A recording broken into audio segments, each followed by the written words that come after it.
ఈ ప్రపంచంలో ప్రతి జీవికి ఆహారం అవసరం. అది అన్నమే కాదు. ప్రతి జీవి ఏదో ఒక రూపంలో ఆహారం తీసుకుంటుంది. ఇక మనుషులు అయితే ఆహారం అంటే అన్నం అనే అంటారు. అలాంటి అన్నాన్ని సకల జీవరాశులకు అందించే దేవత అన్నపూర్ణదేవి. పార్వతీదేవినే అన్నపూర్ణదేవి. అన్నపూర్ణదేవి కృప ఉంటే ఎప్పుడూ ఆహారానికి లోటు ఉండదని చెబుతారు. మార్గశిర మాస పౌర్ణమి రోజున అన్నపూర్ణదేవి ఆవిర్భవించిందని అంటారు. డిసెంబర్ నెల 4వ తేదీన మార్గశిర పౌర్ణమి వచ్చింది. ఈ సందర్భంగా అన్నపూర్ణదేవి ఆవిర్భావం గురించి, దీని వెనుక ఉన్న పురాణ కథనం గురించి తెలుసుకుంటే. శివపార్వతుల కథ. పురాణ కథనం ప్రకారం శివుడు ఒకసారి పార్వతీదేవితో ఈ ప్రపంచంలో ప్రతీది ఒక భ్రమ అని, ఆహారం ఎందుకు మినహాయింపు కాదని చెబుతాడు. ఆహారానికి ప్రాధాన్యత లేదని అంటాడు.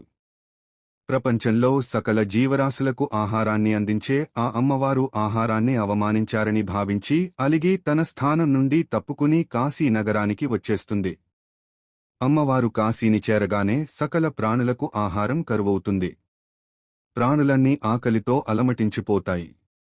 అది చూసి పరమేశ్వరుడు తన అభిప్రాయం తప్పని తెలుసుకుని కాశీనగరానికి వచ్చి అమ్మవారినే ఆహారాన్ని భిక్షగా అడుగుతాడు. అప్పుడు అమ్మవారు పరమేశ్వరుడి భిక్షపాత్రలో ఆహారాన్ని భిక్షగా వేసింది.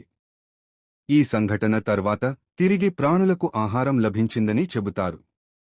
మనిషి శరీరం ఉనికిలో ఉండాలంటే ఆహారం చాలా కీలకమైనది. ఈ విషయాన్ని శివుడు అనుభవం ద్వారా అర్థం చేసుకున్నాడు.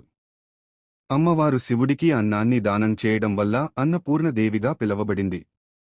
అంతేకాదు, కాశీక్షేత్రంలో పరమేశ్వరుడు కాశీ విశ్వేశ్వరుడిగా పిలవబడితే అమ్మవారు అన్నపూర్ణదేవిగా పూజలు అందుకుంటోంది.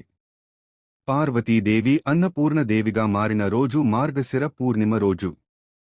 అందుకే ప్రతి ఏడాది మార్గశిర పూర్ణిమ రోజున అన్నపూర్ణ జయంతిగా జరుపుకుంటారు. అన్నపూర్ణ జయంతి రోజు పేదలకు, ఆకలితో ఉన్నవారికి ఆహారాన్ని దానం చేయడం వల్ల అన్నపూర్ణదేవి సంతోషిస్తుంది. అలాగే పశువులకు, పక్షులకు, మూగ జీవులకు ఆహారం పెట్టడం వల్ల కూడా అమ్మవారు సంతృప్తి చెందుతుంది.